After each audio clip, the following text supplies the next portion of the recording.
Box 13, with the star of Paramount Pictures, Alan Ladd, as Dan Holliday.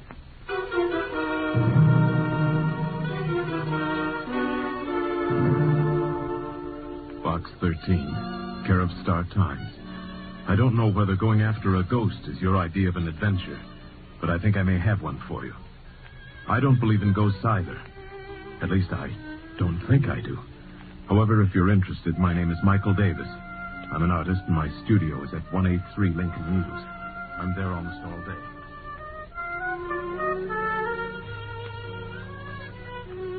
Here's at 183 Lincoln News. I'm there almost all day and any day. So if you'll drop around, this may be interesting. Michael Davis. So Mr. Michael Davis didn't believe in ghosts. Well, neither did I, until I met Mr. Davis.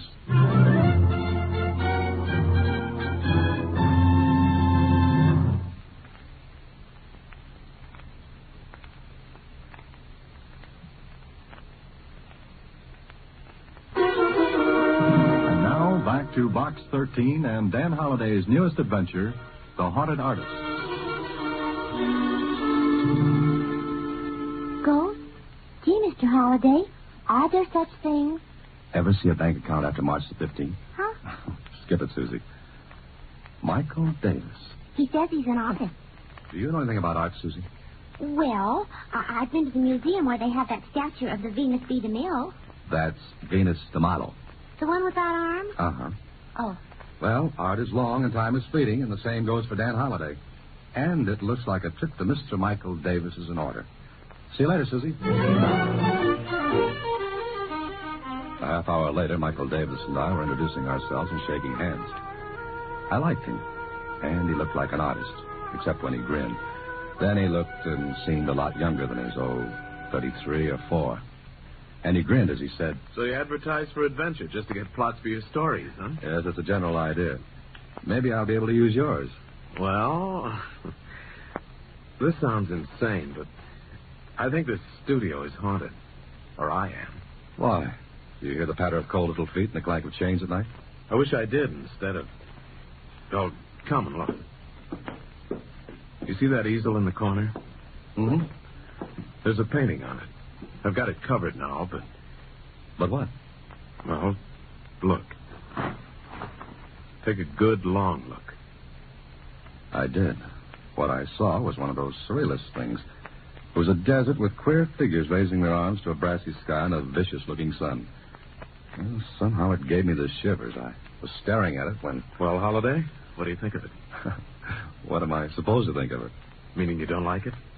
Well, I don't know. I hadn't intended you to criticize it. Just look at it and see if you notice anything wrong. Go ahead, I'll keep quiet. I looked again, and something did strike me as being a little odd. I moved in for a closer look, stood there for a moment. Uh-huh. You've got it, Holliday. That stone quarry painted in the right-hand portion of the canvas. Yes, it doesn't belong. I mean, it's out of place. I didn't paint it. Maybe we'd better go over the signals again, David. I lost the ball on that play. I don't blame you. But it's the truth. I did not paint that quarry in there. Look at it. The technique is different. Yes, the brushwork's not like the rest. Exactly. And that painting has to be done in 3 days. I've been working on it for 7 months, and it has to be finished. Why, what's the rush? Well, I've been invited to hang a canvas in the Bernier Galleries. Oh, which means you've arrived. Berner's being taught what the big leagues is to baseball. Exactly. You see, Holliday, I started the painting 7 months ago. Everything was fine for a time.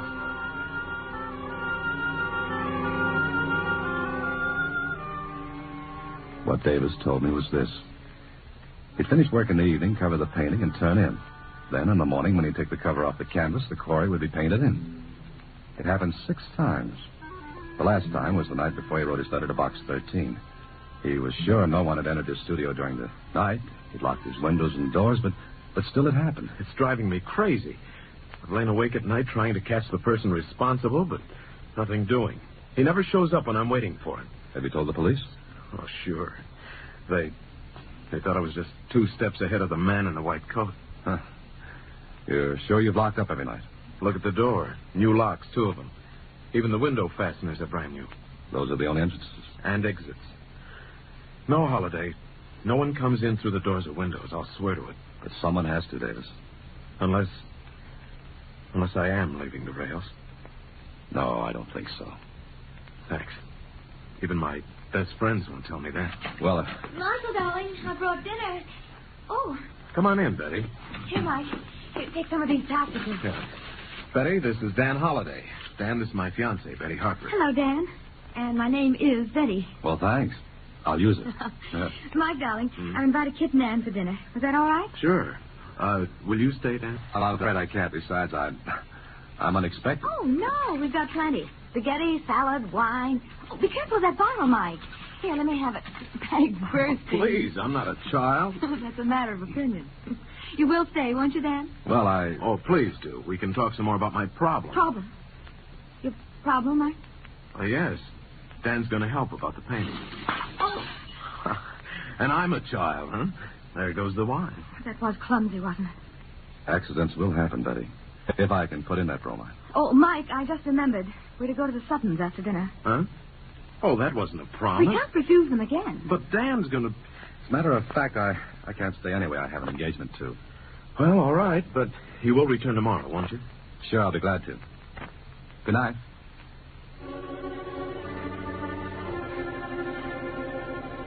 Well, I like this. It looked good. Especially when Mike's own girlfriend was anxious to deal me out. That Betty didn't want me on the team. It was easy to see as the brass button in a collection plate. She didn't drop that bottle of wine. It jumped out of her hands when Mike said I was going to help. Why? Well, I'll have to find that out. I got to my apartment after dinner and sat down to think about it when... Hello? Is this Dan Holiday? Yes, it is. Who's this? Well, never mind. Just a moment. Hello? Hello? Holiday, you're to keep away from Michael Davis. Forget the whole thing, understand? Well, frankly, no. Am I supposed to? Well, yes, I mean, look here, Holiday. It'll be awkward for you if you continue. Go on. I'm interested. All right, just remember what I said. Keep away from Michael Davis or you'll be sorry. Now, listen, this is no joke. But I'm laughing. I warn you. Good night. Brother, whoever you were, that was the worst imitation of a squeeze play I ever heard.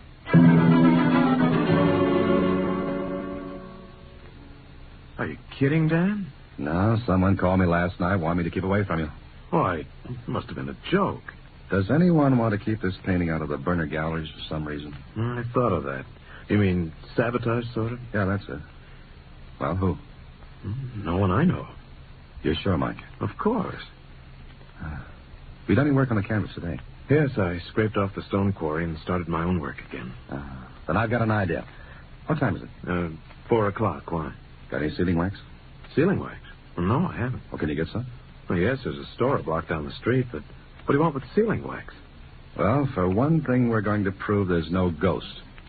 Or what? Or that there is one. Now, run down and get the wax. All right, you're the boss. Make stuff at home. I'll be back in a few minutes. I worked fast to get the thing done before Mike came back. I took every tube of paint, every brush, every palette I could see and wiped them clean. Then I put them back where they'd been, just in time. Mike came back, handing me the sealing wax. Well, will this be enough, Dan? Oh, yes, I think so. Okay. Now we'll lock all the windows. And be sure to lock. What are you up to? You see, we can find out if someone gets in here while you're asleep. To seal the locks and bolts with this wax and... Yes, but wax can be broken. It is. We'll know someone came in the windows of the door. Yeah, but the person could reseal the locks. Sealing wax melts easily enough. Sure, but he couldn't put the imprint of my signet ring back in the wax without getting the ring from me first. And I'm very fond of this ring. Never take it off my finger. Okay, Mike, let's go to work on the windows.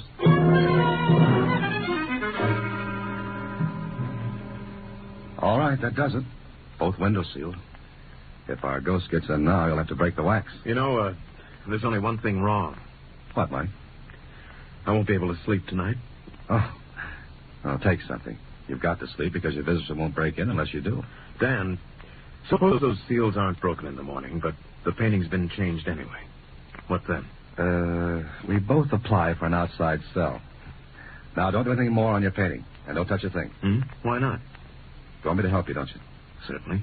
And ask no questions and do as I say. And tomorrow morning we may have an answer.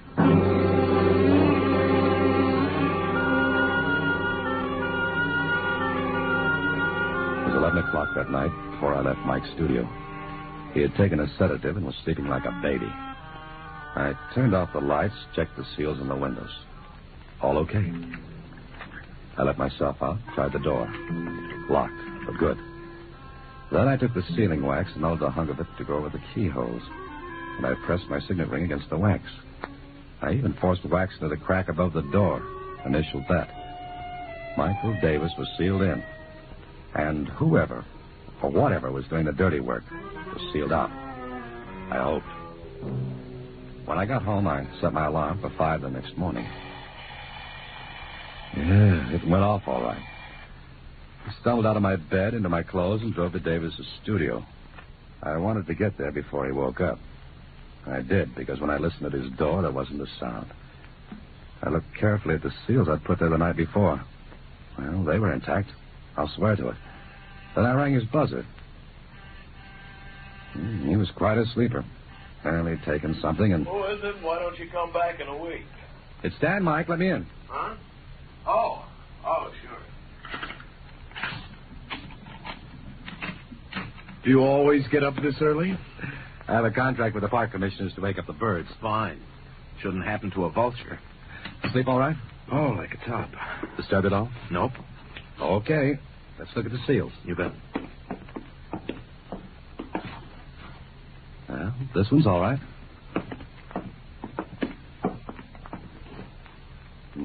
So's this one. And the seals on your door were intact, too. Now, take the cover off the painting, Mike. What if it's been changed again? If it has, I'll buy you a new hat. I wear a size 7 and 3/8. And make it a gray one.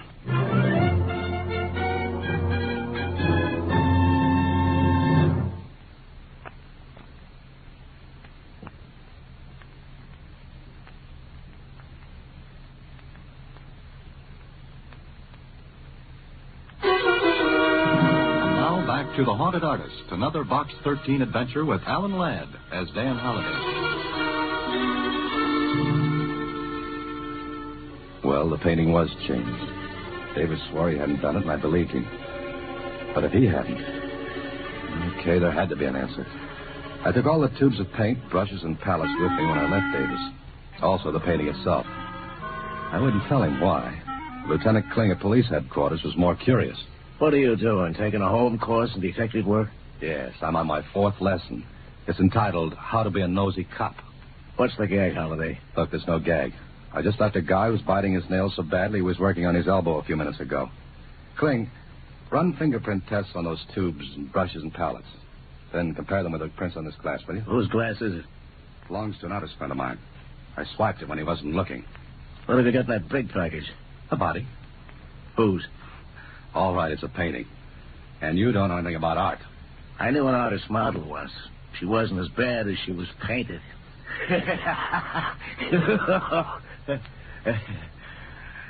Okay, so I don't slay you. All right, I'll laugh at your joke. Ha ha. Now, will you do me that favor? Okay. Fingerprint test in the tubes, brushes, and palette. Compare with prints on the glass, right? How soon can I have them? For anybody else, in a half an hour. For you, 3 hours. Okay? Great. Be back in 3 hours.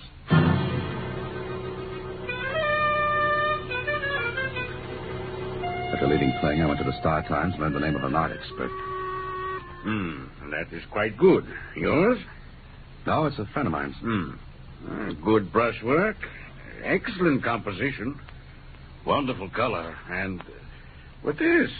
This has no place in the picture. Look, I've got a lot of things to do. What I want you to do is look at the painting and tell me whatever you can about it. I'll pay you, of course. Oh, very well. But it will take maybe 2 hours to do a good job.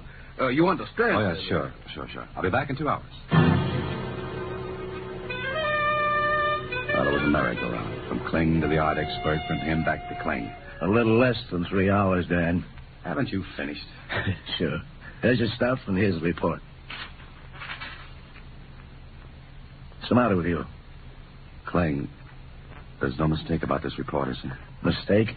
Look, Dan, our boy knows his business. Bet on it. Anything you like. Weren't there any other prints at all? None. The prints on the paint tubes and the rest of that stuff are the same as on the glass. All from the same person. But it can't be. I've got news for you. It is.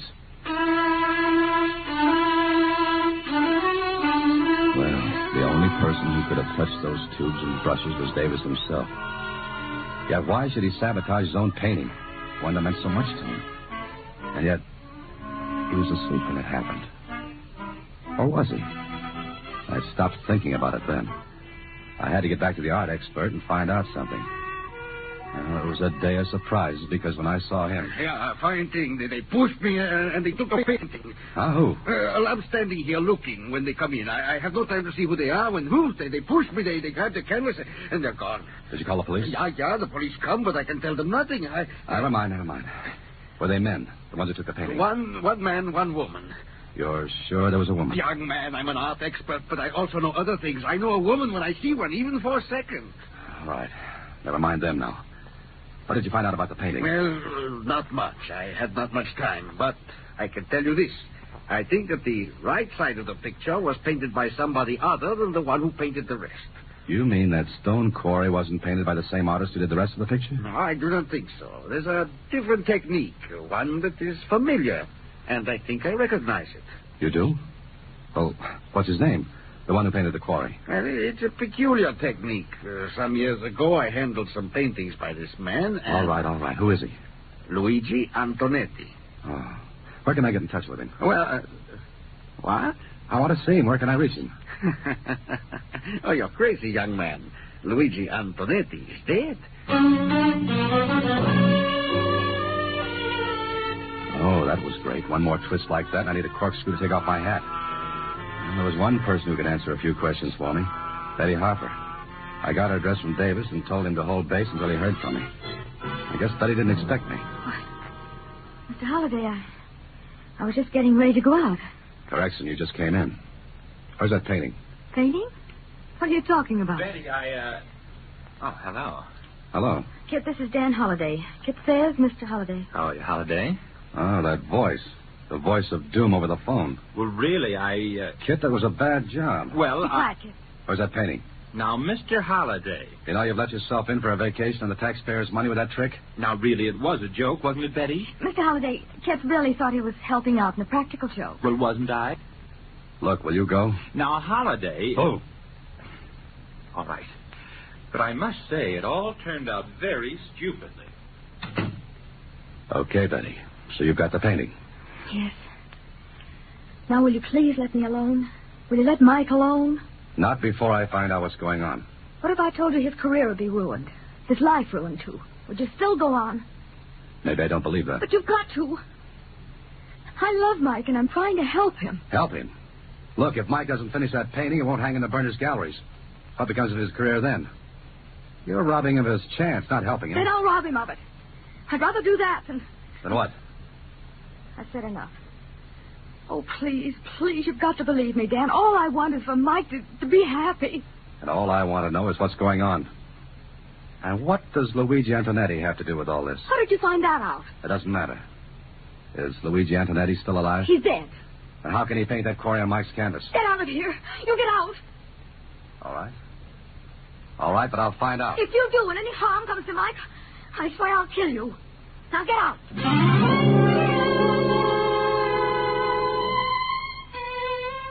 That was all from Betty. I would have bet my last penny she was doing what she was doing for Mike. But why? Why? Then I got an idea. Find out about Luigi Antonetti. I looked him up. Found out he'd lived in a small town about 250 miles away. He painted there. Okay, so I drove to the little town. Sure, I found out. He was dead, all right. I was even shown his grave, and when I looked at it, I wanted to reach back and chip the icicles off my spine. How could a dead man paint? There was only one answer. He couldn't. Then I learned something else. Antonetti had a pupil named Michael Davis. More questions, and finally I found an old school teacher who remembered. Michael, of course. Wonderful boy. Luigi Antonetti taught him painting. He said Michael had a brilliant career ahead of him. I see. Well, Mr. Evans, do you know what became of Michael? I think he went to the city, although I haven't heard. When did he go? I believe shortly after he graduated from high school. That must be 16 years ago. Yes, it was right after his best friend was killed. His what? Yes, poor boy. He fell into the old quarry. Quarry? Stone quarry? Well, yes. It was one night after a senior party. I think, yes. Both lads, Michael and Arthur, were in love with the same girl, you see. Would her name be Betty Harper? Now, it's amazing you should know that, yes. How about this Arthur? Well, it was quite dark. Arthur, I believe, went back to get something. The bridge across the quarry must have broken. Michael was upset for days, even though Arthur was his rival for Betty. Thank you. Thank you very much, Mr. Evans. You'll excuse me, but I've got to hurry. I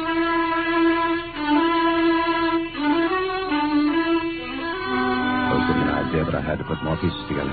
So I went back to the city and back to the art expert. Yeah, it's not only possible, Mr. Holliday. It's quite probable. In his early years, he would use his teacher's technique. Next stop, psychiatrist. Certainly, Mr. Holliday, that's quite possible. There are numerous case histories similar to it in general form. Now, things began to fit together. The different technique, that of a dead man, yet only Davis's fingerprints on the tubes and brushes. Betty's concern and her willingness to see his career stop rather than have me find out the reasons for everything that happened. But I had to bring the whole thing out in the open. So later in Mike's studio. Let me get this straight, Dan. You say I'm doing that myself, ruining my own painting? Yes, you are, Mike. Don't listen to him, Mike. No, please don't. What's the matter with all of you? Mike, you've got to listen to me. And he's got to listen to me and Dr. Rawlings. Why did you bring a doctor? I'm not only a doctor, Mr. Davis, I'm a psychiatrist. Are you trying to tell me I'm crazy? No, of course you're not. But you will be if you don't let us help. Now, listen, you want your career, don't you? Certainly. All right, you won't have it if you don't let us help. It won't be helping. Oh, Mike, send them away, please. Mike, do you remember a person named Arthur Denning? Denning? No, I don't. Now, will you let him alone? Betty, believe me, this is better for him. Ask Dr. Rawlings. Tell him, Doctor. I'm sure Mr. Davis has a guilt complex. Oh, yes. Unless we find out why, he'll never finish this painting. Perhaps never finish any other. Why not? What would stop me? Your own mind, Mr. Davis. Mike, you know as well as I that no one came into your studio the night we sealed it up. No one. You were the only person in here. Now do you see? Not quite. What do you want me to do? Dr. Rawlings told Mike what had to be done. Davis agreed. It took only a few seconds for Rawlings to inject a drug into Davis's arm. Then we waited until... All right. He's under. You asked a question, Mr. Holliday. Mike, can you hear me? Yes. Now listen, Mike. It's 16 years ago. You're in high school. A senior. There's a senior party. It's night. Remember? Yes. It's dark. Who's with you, Mike? Betty and Arthur. What happened that night, Mike? I killed Arthur. Mike, no. Be quiet. How did you kill him, Mike? He had to go back for something. I told him to take the shortcut over the quarry. Then what happened? I forgot. You forgot what? The bridge. The bridge was broken. It was dangerous. But I forgot. I wouldn't have sent him. Yes, I know. He was killed, wasn't he? Yes. I loved Betty. So did he. Everyone would have said I killed him. But I didn't. I just forgot about the bridge. I didn't mean... All right. That's all. I thought he did it deliberately. You see, Miss Harper, his conscious mind refused to admit his guilt, so he forgot completely. His conscious mind forgot to protect him from the terrible feeling of guilt. But ultimately it came out. He learned painting from Luigi Antonetti 16 years ago. So it was natural at first that he used Antonetti's style, technique. Then, 16 years later, his mind goes back into the past, controls his hand, and he paints as he did 16 years ago. But he paints that quarry. The quarry which was associated in his mind with his guilt, or what he thought was his guilt. And now, what about now? Now, when he wakes up, we'll tell him, and he'll be all right. For good.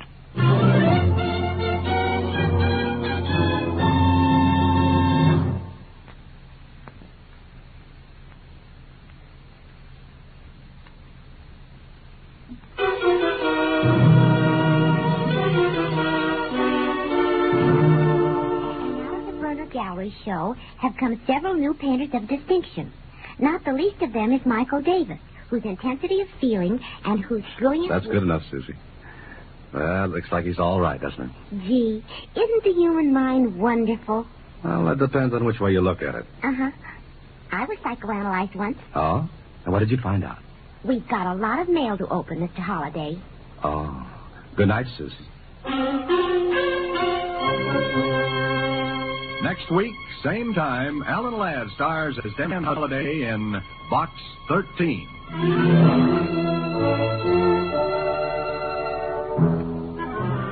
Alan Ladd appears through the courtesy of Paramount Pictures. Watch for him in his latest picture, Saigon. Box 13 is directed by Richard Sandville, with an original story by Russell Hughes, and original music composed and conducted by Rudy Schrager. The part of Susie is played by Sylvia Picker. That of Lieutenant Kling by Edmund McDonald. Production is supervised by Vern Karstensen. This is a Mayfair production from Hollywood.